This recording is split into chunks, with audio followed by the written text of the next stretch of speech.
4 વર્ષ તો મેં અમારા ઘરની જ સેવા કરી. ત્યાર પછી આ વિડીયામાં આવ્યું ને 6-8 મહિના થયા.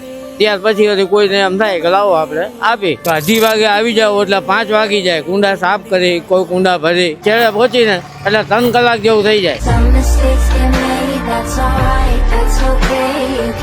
આજે આપણે મળ્યા મોરબીના એક એવા દાદાને જેઓ 4.5 વર્ષથી મયુરપુલ ઉપર પક્ષીઓ માટે ચણ અને પાણીની વ્યવસ્થા કરે છે. આવા તડકામાં લોકોનું બહાર નીકળવું પણ મુશ્કેલ હોય છે, તેવા તડકામાં દાદા પક્ષીઓની સેવા કરે છે. તો ચાલો તેમની મુલાકાત કરીએ. દાદા, તમારું નામ શું? મારું નામ પ્રવીણભાઈ નાગજીભાઈ રજોડિયા. 4.5 વર્ષથી આ ધંધો મૂકી દીધો છે અને પછી એમ થયું કે સેવા કરવી છે એટલે આ સેવા કરી છે. કાયમ માટે બપોરે 2-2:30 વાગે આવી જાવ અને 4:30-5 વાગ્યા લગી ઘણા સેવા આપું. પછી સેવ, ગાંઠિયા, રોટલી, ભાખરી એ બધું લઈને ભૂકો કરી 3-3.5 કિલો જેવું એ નાખી દઉં. 80-90 લીટર પાણી નાખી દઉં. આ સેવા કરીને તમને કેવું લાગે છે? આ સેવા કરીને મજા આવે, આનંદ આવે.